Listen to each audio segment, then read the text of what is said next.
sini untuk mempelajari ilmu huduri. Lalu apa ilmu huduri yang ingin kita sampaikan di tempat ini? Yang pertama, memang huduri berasal dari kata hadir. Hadir juga itu bahasa Arab. Hadir artinya presence, berada dalam satu tempat. Hadir itu lawan dari gaib. Dan ilmu huduri memang sesuatu yang hadir. Ilmu huduri sebenarnya berkaitan dengan sebuah cabang filsafat yang disebut epistemologi. Epistemologi mempertanyakan bagaimana kita bisa tahu tentang sesuatu. Ontologi dalam filsafat bertanya tentang apa yang ada, what exists, atau siapa yang ada.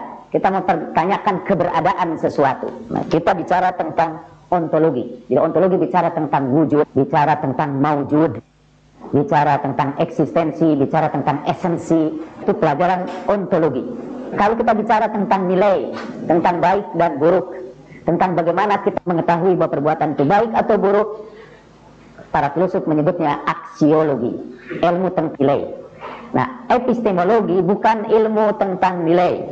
Epistemologi bukan ilmu tentang ada, tentang keberadaan kita.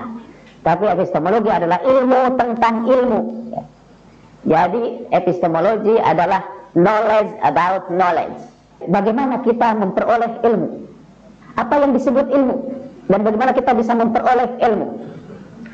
Nah, epistemologi ini menjadi kajian filsuf jauh sejak mungkin Demokritos atau Pitagoras sampai kepada zaman sekarang. Apa sih sebenarnya yang menarik dalam masalah ilmu itu? Yaitu pertanyaan, bagaimana kita bisa tahu tentang realitas di sekitar kita. Dan epistemologi sekarang dilanjutkan setelah filsafat tampaknya berhenti pada satu poin.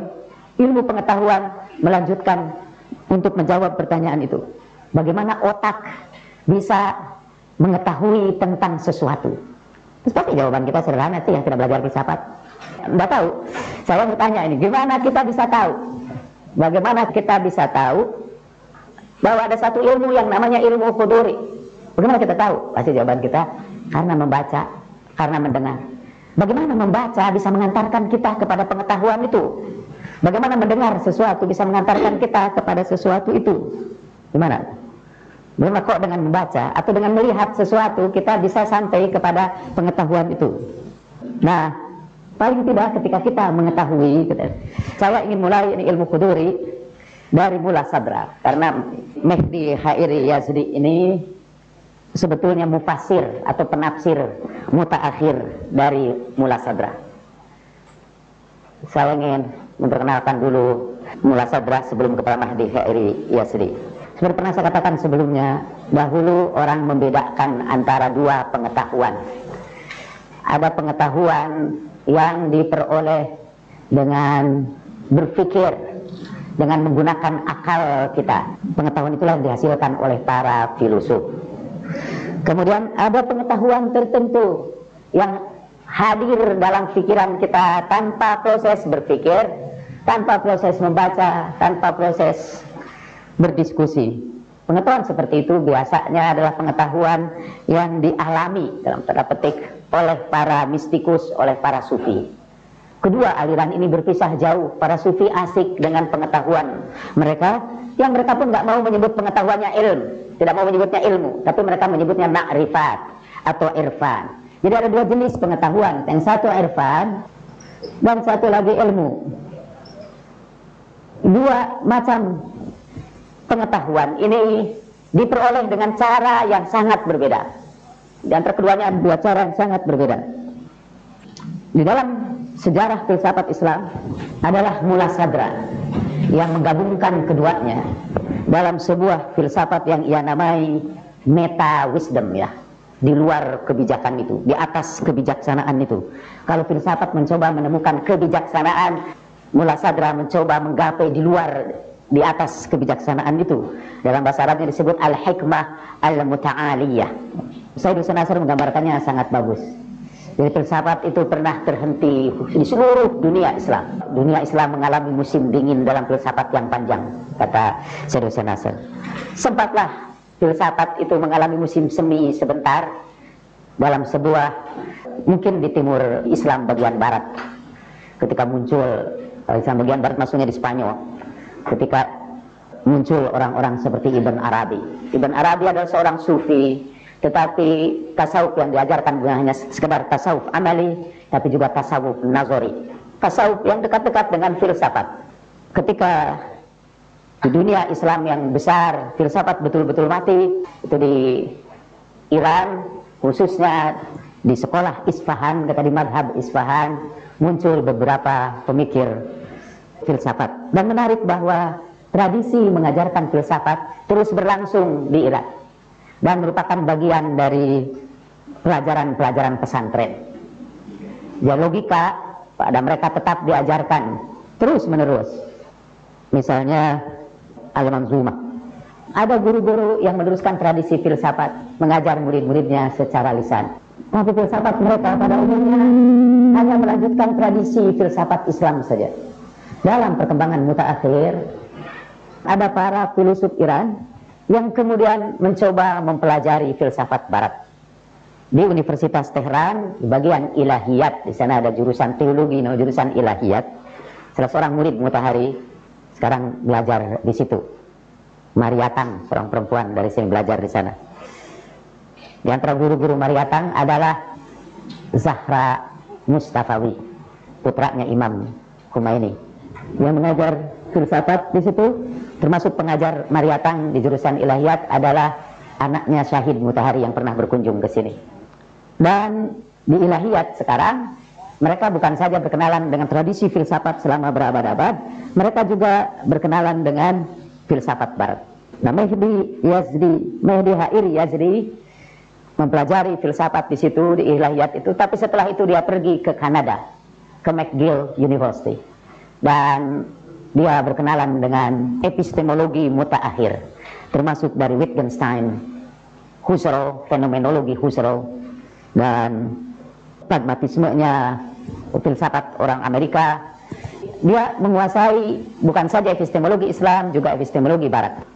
Kata Syed Hussein Nasr, ada sih orang-orang yang memang berkenalan dengan filsafat Barat, tetapi Mehdi Yazdi ini adalah mungkin satu-satunya atau orang yang pertama berbicara kepada dunia Barat dengan bahasa mereka, dengan merujuk kepada filsafat mereka tentang tradisi di dunia Islam. Salah satu tradisi di dunia Islam yang berlangsung terus ialah memecahkan persoalan bagaimana kita mengetahui sesuatu. Di dunia Barat juga orang mempersoalkan bagaimana kita mengetahui sesuatu.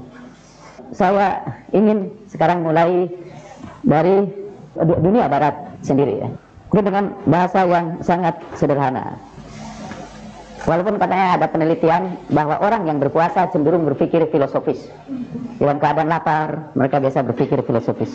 Tapi penelitian juga membuktikan bahwa otak itu memerlukan energi untuk mengolah informasi.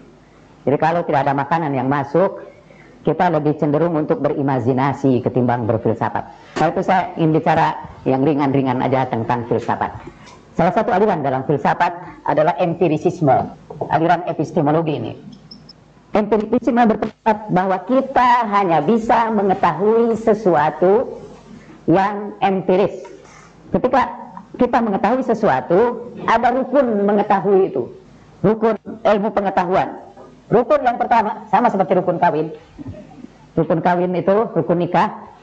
Ada pengantin, ada yang menikah, ada yang dinikahi, dan ada ijab kabul. Tambah satu lagi ada mahar. Nah, rukun pengetahuan itu ada 3. Satu, yang mengetahui. Dalam bahasa Arabnya disebut alim. Yang mengetahui. Kedua, yang diketahui. Objek yang diketahui. Orang Barat menyebut ini subject. Dan yang ketiga, mereka sebut the knower. Ini the known. Dan yang ketiga ilm, ini knowledge. Menurut kaum empiris, the knower, orang yang mengetahui itu hanya bisa mengetahui objek-objek pengetahuan yang bisa diindra, yang bisa dilihat, bisa didengar, bisa disentuh, bisa dirasa. Jadi yang masuk menjadi pengetahuan kita adalah sesuatu yang kuat penginderaan kita. Dan karena itu menurut mereka yang ada, epistemologi itu berkaitan dengan ontologi juga.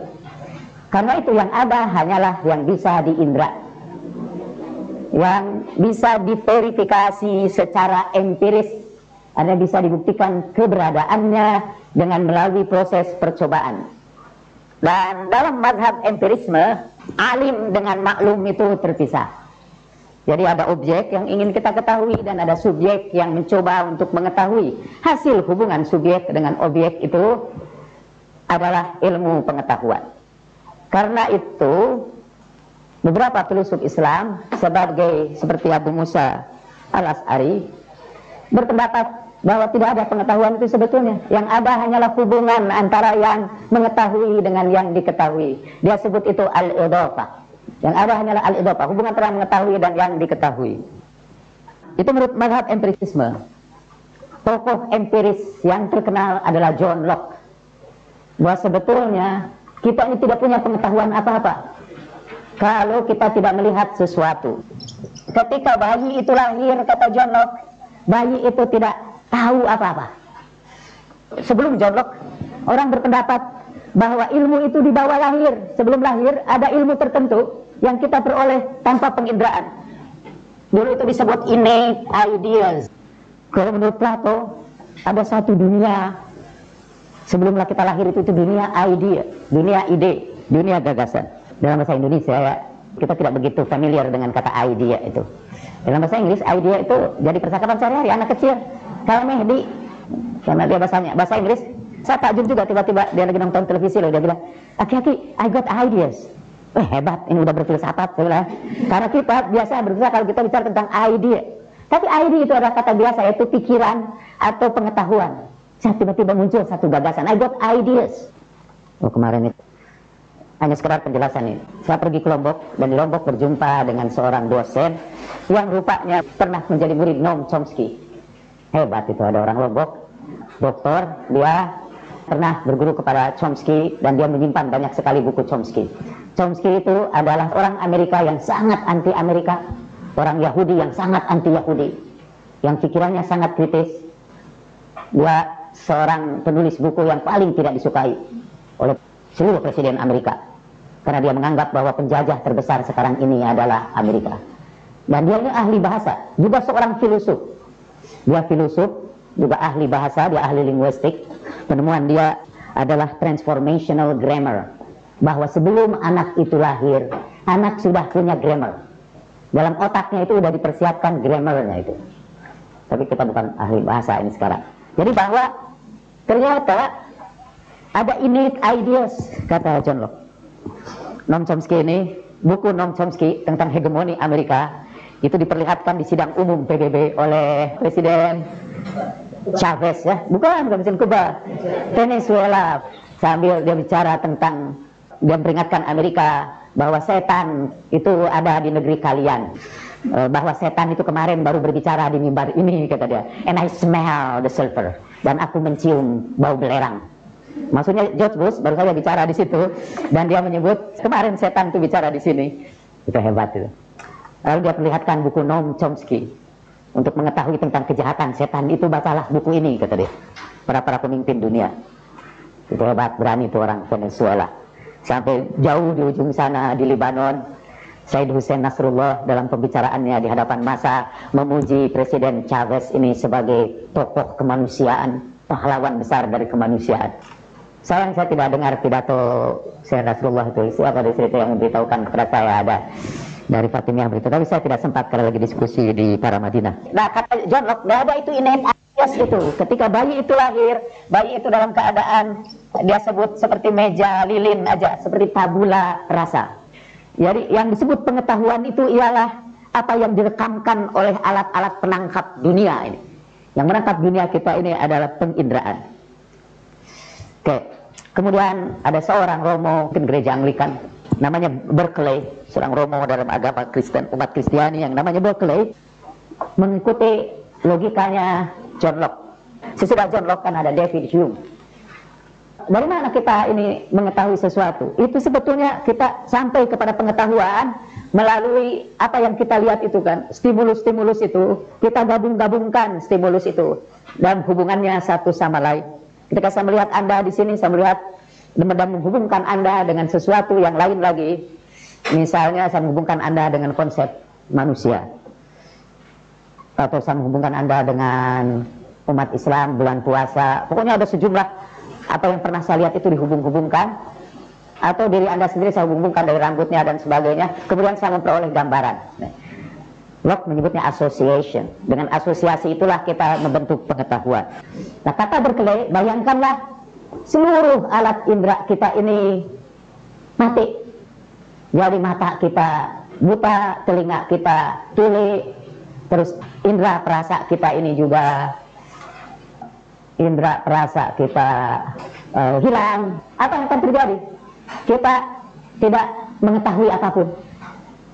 Kita tidak mengetahui apapun. Coba tanya sama orang yang sejak lahir seluruh alat inderanya itu tidak punya mata, tidak punya telinga, tidak punya indera perasa, seluruh perlengkapan inderaannya tidak jalan.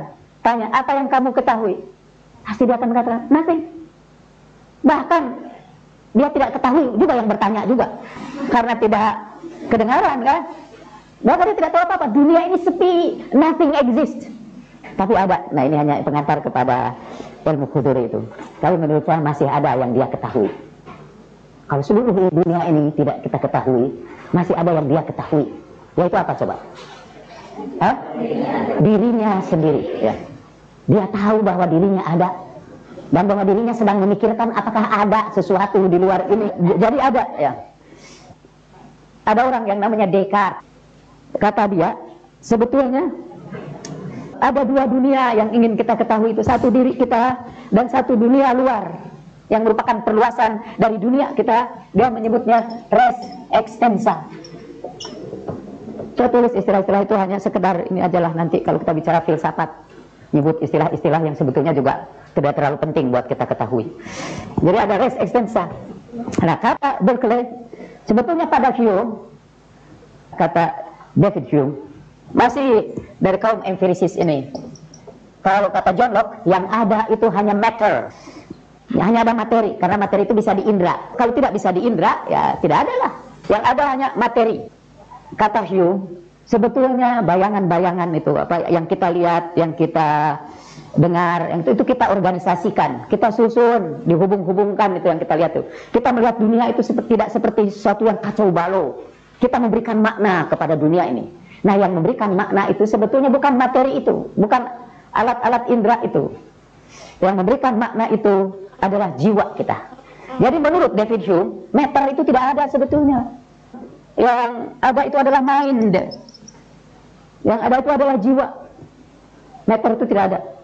Yang ada adalah jiwa. Jiwa itulah yang mengorganisasikan stimulus dan sebagainya. Jadi pada Hume, yang ada hanya mind, matter itu tidak ada. Kata Berkeley, mind itu tidak ada sebetulnya. Karena buktinya tadi, kalau kita kehilangan segala-galanya, alat indera kita tidak ada. Nah, sampai katanya Berkeley, filsafat mengalami stuck lah. Karena yang dibicarakan oleh filsafat adalah matter and mind. Tetapi sampai kepada dia, sampai kepada Berkeley, yang ada adalah no matter, never mind. Nggak apa-apa lagi di dunia filsafat. Dan filsafat untuk filsafat barat sementara runtuh dalam epistemologi, tidak tahu apalagi yang mau dibicarakan karena dua-duanya sudah nggak ada.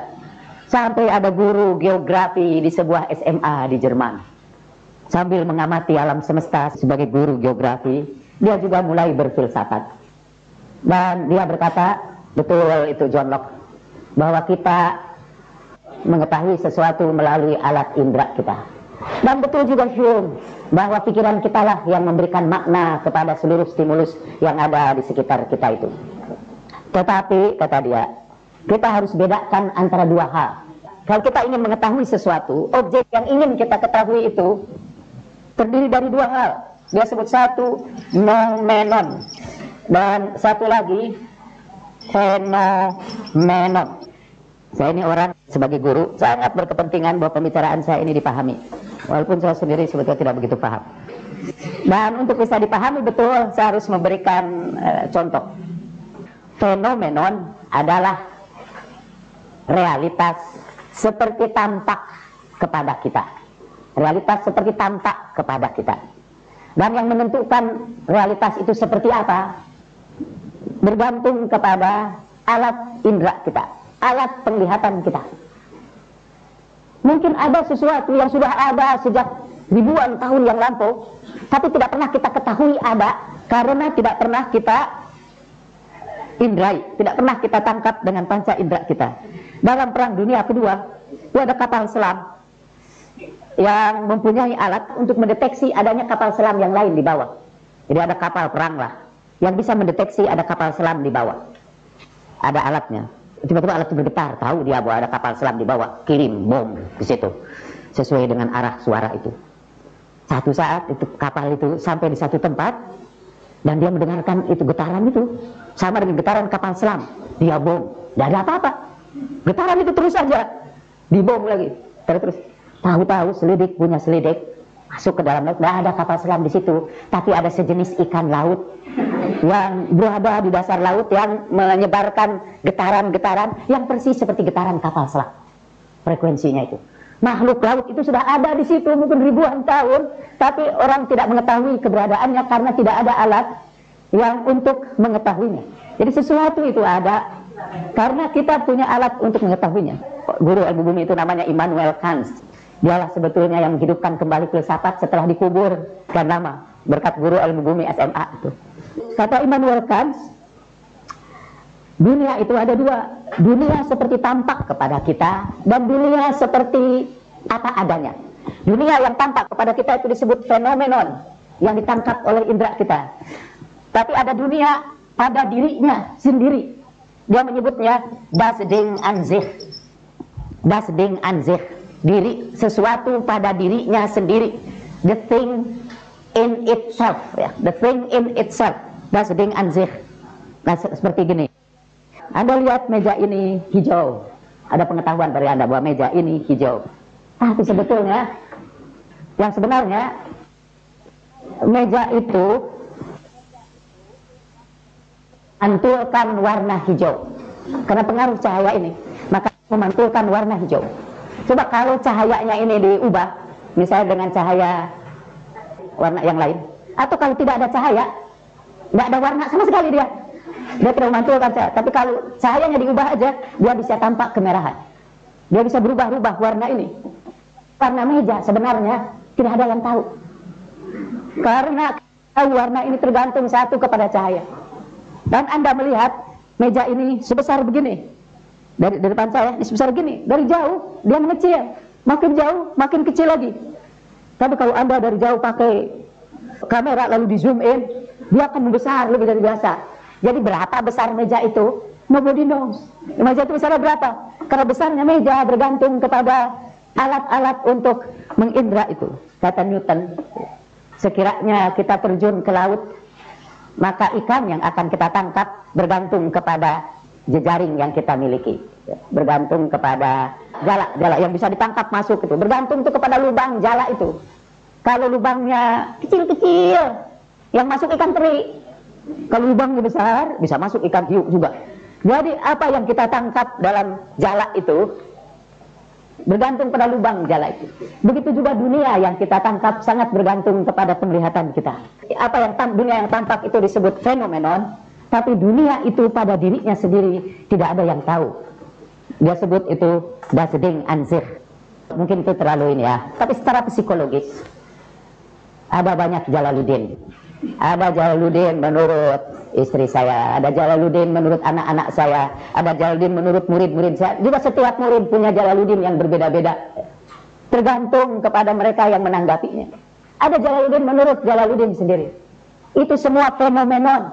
Tapi Jalaluddin yang sebenarnya, Jalaluddin an sich, itu hanya Allah yang tahu. Wallahu a'lam. Jadi pengetahuan kita sebetulnya sampai pada tingkat fenomenon. Sebetulnya sampai pada Kant masih terdapat ada pemisahan kan antara subjek dengan objek. Jadi objek itu berada di luar kita, itu res extensa. Sekarang kita masuk langsung saya kepada ilmu huduri. Bagaimana kata ilmu huduri tentang pengetahuan itu? Pengetahuan dia menurut para filosof Islam yang ditegaskan oleh Mullah Sadra, mulai dari Ibn Sina. Sebenarnya istilah ilmu khuduri itu pertama kali berasal dari Suhrawardi. Tapi Ibn Sina pernah membicarakanlah sejenis ilmu khuduri, tetapi dia tidak menyebutnya ilmu khuduri. Tapi dia menyebutkan ada sejenis pengetahuan yang diperoleh dengan rada aneh, kata Ibn Sina. Jadi tidak melalui alat indera, yaitu pengetahuan tentang diri kita itu tadi. Kita ini kan mencoba mengetahui dunia luar ini. Untuk mengetahui itu ada beberapa syarat untuk sampai kepada pengetahuan. Syarat yang pertama adalah kemampuan mengetahui dari alim. Dan yang kedua, dapat diketahuinya maklum. Tidak semua makhluk dapat mengetahui. Diperlukan ability to know. Jadi syarat untuk alim itu supaya bisa tahu sesuatu adalah ability to know. Kemampuan untuk mengetahui, ability to know. Kalau tidak ada kemampuan untuk mengetahui, seperti seluruh alat inderanya hilang, tidak akan terjadi pengetahuan. Harus ada ability to know. Yang kedua, syarat pada objeknya. Objeknya itu harus knowability. Objeknya harus bisa diketahui. Karena ada objek yang tidak bisa diketahui. Di antara objek yang knowability-nya sangat sulit adalah Allah Subhanahu wa Ta'ala. Ada di antara objek di dunia ini yang tidak kita ketahui karena sukar untuk diketahui. Jadi syaratnya dua, ability to know dan knowability. Ability to know itu syarat untuk subjek, dan knowability adalah syarat untuk objek. Kita balik kepada Ibn Sina. Ibn Sina sebenarnya terinspirasi oleh Ibn Sina. Ibn Sina membayangkan itu satu manusia, dia sebut the flying man. Itu manusia yang terbang, tiba-tiba berada di satu tempat yang tidak ada apapun di sekitarnya. Jadi dia tidak mengetahui apapun yang ada di sekitarnya. Itu the flying man. Kadang-kadang terjemahkannya suspended man, manusia yang diapungkan di ruang angkasa, atau the man in void, atau orang yang berada dalam kehampaan. Dan dia sendirian. Dia pasti akan memiliki kesadaran, yaitu kesadaran tentang dirinya. Sekiranya kata tubuhnya itu dipreteli, dia tahu bahwa tubuhnya itu dipreteli. Dari pikiran Ibn Sina itu kemudian Mullah Sadra menyebut ada sejenis wujud, ada sejenis keberadaan yang dia sebut wujud adz-zihniyah, wujud di dalam pikiran kita, wujud di dalam mind kita. Dan itu wujud yang tersendiri. Bisa jadi tidak ada hubungan dengan yang ada di luar kita. Ada di dalam benak kita, misalnya siapa itu? Ibunya Sangkuriang itu? Dayang Sumbi. Ada Dayang Sumbi, ada Sangkuriang, ada bapak gua Sangkuriang itu yang katanya anjing itu. Jadi orang Sunda sebetulnya keturunan anjing itu. Siapa itu? Si Tumang ya. Itu semua wujud zihni ya. Karena dia tidak pernah ada di dunia nyata. Itu hanya ada di dalam benak kita. Bisa jadi wujud ini, wujud zihni ini tidak ada di luar. Bisa jadi juga wujud zihni itu berbeda dengan wujud yang sebenarnya di luar. Apalagi wujud zihni sekarang ini kita peroleh lewat televisi. Yang kita lihat sebetulnya itu bukan realitas, itu second hand reality. Itu realitas tangan kedua. Realitas tangan kedua yang belum tentu sama dengan realitas pertama. Anda sekarang berpikir tentang misalnya Denny Dewa. Dan ada gambaran tentang Denny Dewa dalam benak Anda. Bayangan Anda tidak persis seperti Denny Dewa sebenarnya di dunia nyata itu. Itu Denny Dewa yang sudah dikemas oleh media massa. Ada dua A'agim. Sebenarnya banyak sih. Ada banyak A'agim. A'agim seperti yang diketahui oleh orang-orang yang bekerja di perusahaan. A'agim yang muncul di televisi. A'agim yang berada di tempat yang lain. Itu aja berbeda-beda. Ini menunjukkan bahwa ada wujud zihniyah. Sebelumnya wujud zihniyah itu pengantar kepada ilmu hudur. Kita belum sampai kepada ilmu hudur ya. Nah, tapi untuk meningkatkan saja. Tapi nanti akan dijelaskan oleh orang-orang yang lain. Ada ilmu yang datang kepada kita melalui wujud zihni. Jadi ada ilmu yang datang kepada kita melalui wujud di dalam otak kita. Jadi wujud itu ada dua. Ibn Sina membuktikan bahwa ada itu wujud di dalam zihni itu. Apa buktinya? Buktinya karena bisa jadi ada wujud di dalam pikiran kita tapi tidak ada di luar kita. Itu berarti beda tuh. Yang kedua, bahwa wujud zihni itu biasanya berupa konsep-konsep yang universal. Sementara kenyataan di luar kita adalah objek-objek partikular. Maksudnya, hanya di dalam otak kita ada manusia. Di luar otak kita tidak ada manusia. Di luar otak kita tidak ada manusia. Yang ada ialah Dani Dewa, Jalaluddin, Sukman. Itu yang ada itu di dunianya. Manusia nggak ada. Ini siapa ini? Sukman. Bahkan menyebut manusia. Manusia itu hanya kategori, bahwa lelaki juga tidak ada di dunia nyata. Lelaki itu hanya ada di dalam pikiran kita. Karena lelaki itu konsep, sebuah kategori untuk menghimpun orang. Dan Sukman bisa beda-beda itu wujud zihninya dalam pikiran kita. Bisa jadi dia jadi laki-laki, satu saat dia jadi orang Sunda, satu saat dia juga jadi pedagang air mineral, satu juga dia berubah muslim. Berubah-ubah tergantung konsep yang kita pergunakan. Sukmannya masih tetap Sukman yang itu, tapi wujud zihninya bisa berubah-ubah. Jadi ada wujud zihni. Kita bisa mengetahui sesuatu melalui wujud zihni, melalui rekaman dalam otak kita, melalui konsep-konsep. Dan ilmu seperti itu disebut ilmu husuli. Jadi ilmu itu diperoleh melalui wujud zihni. Dan ilmu seperti ini bisa kita sampaikan kepada orang lain, bisa kita ceritakan. Istilahnya transferable. Bisa disampaikan kepada yang lain. Dan ilmu husuli ini bisa benar dan bisa salah. Bisa benar, bisa salah. Dan paling sering salah. Karena sudah diantarai itu, tidak langsung. Tidak langsung.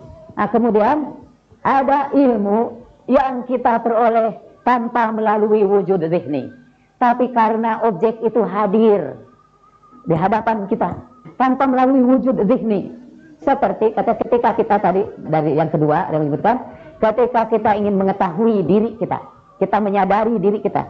Kita adalah makhluk yang bisa menyadari keberadaan diri kita, baik dalam keadaan tidur maupun dalam keadaan jaga. Kita selalu menyadari itu. Istri saya kemarin tidak ikut tadarus, tapi tidur setelah salat subuh. Dan tidurnya mimpinya jelek. Dia bangun, masih punya kesadaran itu. Nyesel banget kenapa tidak ikut tadarus. Kalau tahu bakal mimpi begitu. Itu sudah mimpi, itu dia masih marah-marah. Jengkel karena mimpi.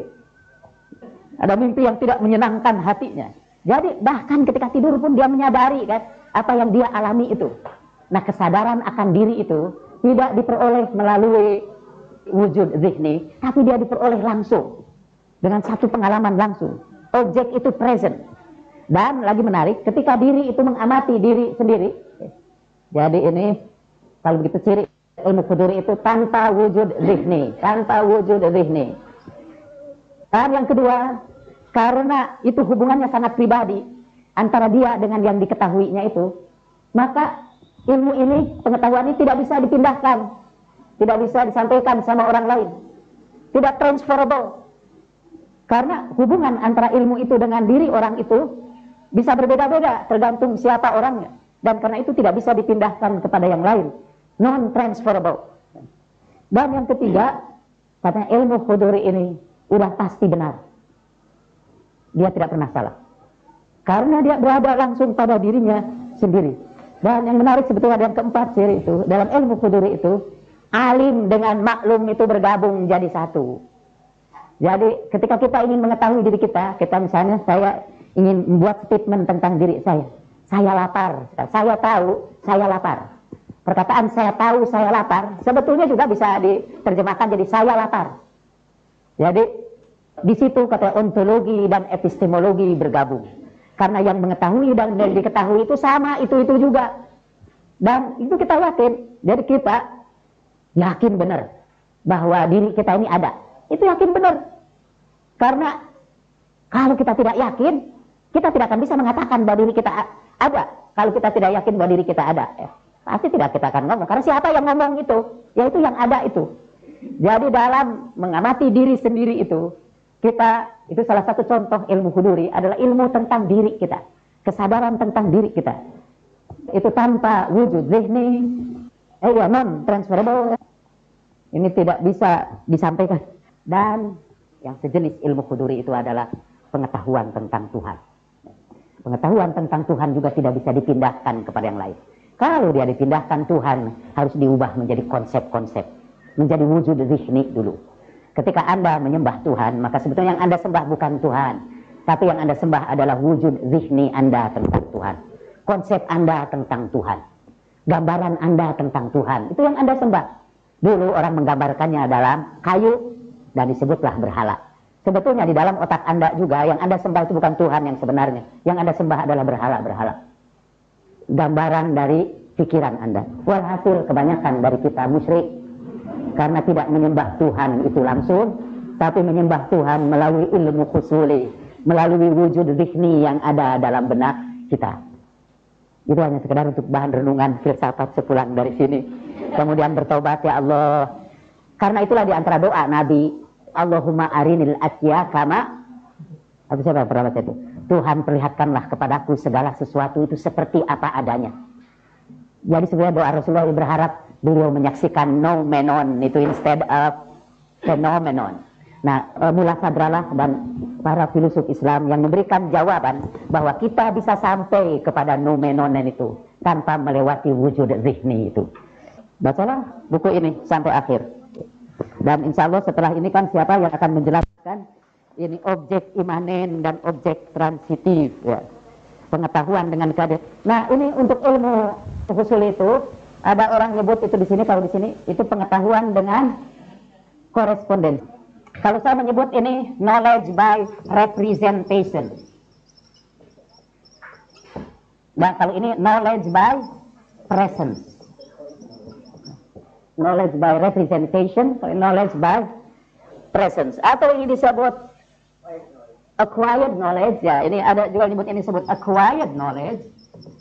Kalau ini, kalau disebut direct knowledge, pengetahuan langsung, kalau itu pengetahuan yang diperoleh. Mungkin karena ada kesalahpahaman tentang istilah itu pengetahuan yang diperoleh, maka orang berkata bahwa ilmu ini ada sejenis ilmu laduni, ilmu kuduri itu seperti ada sebutkan. Karena mungkin dari istilah acquired knowledge itu, dan padahal sebenarnya ini tidak ada hubungannya dengan ilmu laduni.